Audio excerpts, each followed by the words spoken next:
Assalamualaikum warahmatullahi wabarakatuh. Perkenalkan, saya Resa Alpionita, NIM 2019-01-040, jurusan akuntansi semester 5. Baiklah, dalam video kali ini saya akan menjelaskan apa yang saya ketahui tentang akuntansi sektor publik, organisasi sektor publik, APBN, pendapatan asli daerah, dan penilaian kinerja suatu organisasi publik atau pemerintah.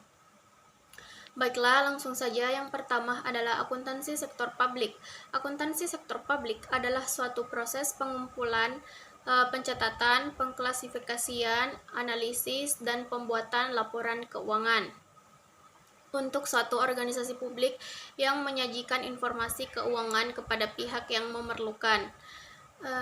Akuntansi sektor publik dipakai sebagai alat pertanggungjawaban lembaga publik kepada publik atau masyarakat, sehingga pengelolaan keuangan menjadi lebih transparan. Selanjutnya, yaitu organisasi sektor publik. Organisasi sektor publik adalah organisasi yang berhubungan dengan kepentingan umum dan penyediaan barang atau jasa kepada publik yang dibayar melalui pajak atau pendapatan negara lain yang diatur dengan hukum. Adapun contohnya yaitu lembaga pemerintah daerah, yayasan, partai politik, dan LSM, organisasi non-profit, kesehatan, sekolah, dan perguruan tinggi.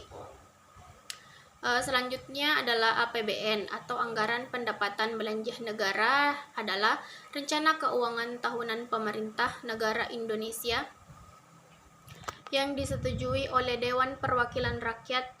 APBN berisi daftar sistematis yang terperinci, memuat rencana penerimaan dan pengeluaran negara selama 1 tahun anggaran. Adapun jenis-jenis belanja tersebut adalah yang pertama yaitu belanja pegawai, yang kedua belanja barang, yang ketiga belanja modal, yang keempat pembayaran bunga utang, subsidi, hibah, bantuan sosial.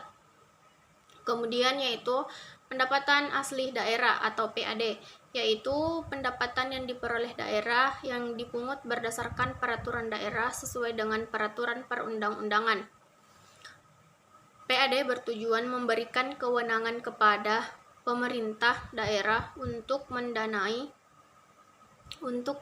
mendanai pelaksanaan otonomi daerah sesuai dengan potensi daerah sebagai perwujudan desentralisasi.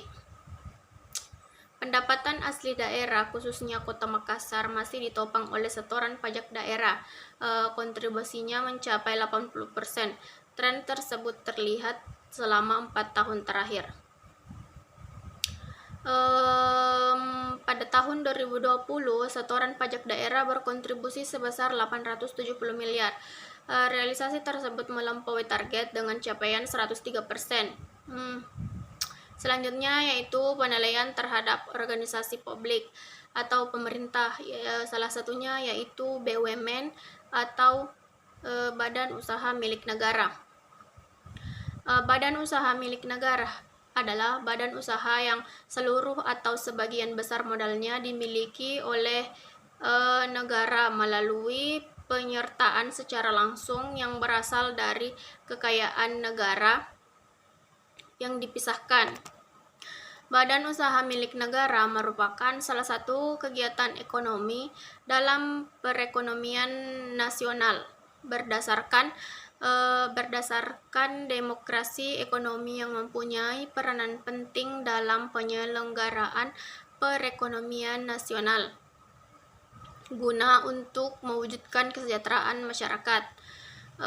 Untuk itu, BUMN diharapkan yang pertama dapat meningkatkan penyelenggaraan kemanfaatan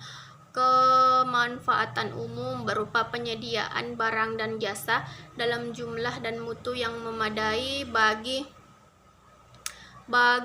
pemenuh hajat hidup orang banyak. Yang kedua yaitu memberikan sumbangan kepada penerimaan negara. Yang ketiga, meningkatkan sumbangan bagi perkembangan perekonomian nasional. Yang keempat, menjadi perintis kegiatan-kegiatan usaha yang belum dapat dilaksanakan oleh sektor swasta dan koperasi. Yang kelima, turun aktif memberikan bimbingan dan bantuan kepada pengusaha golongan ekonomi lemah, koperasi, dan masyarakat. BUMN pada era globalisasi ini memerlukan sebuah langkah pembuktian yang nyata untuk memperbaiki citra buruk di masyarakat, sehingga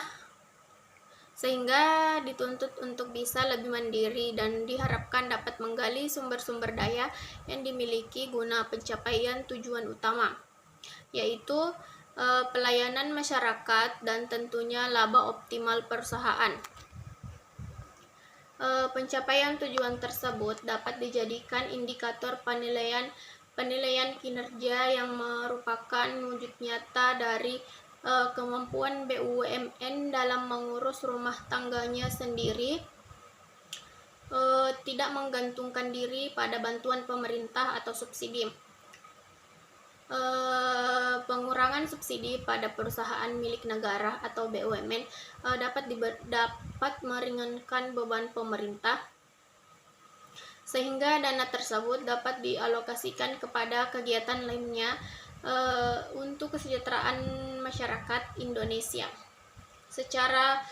Untuk kesejahteraan masyarakat Indonesia secara menyeluruh. Itulah yang sempat saya sampaikan. Lebih dan kurangnya mohon dimaafkan. Sekian dan terima kasih. Assalamualaikum warahmatullahi wabarakatuh.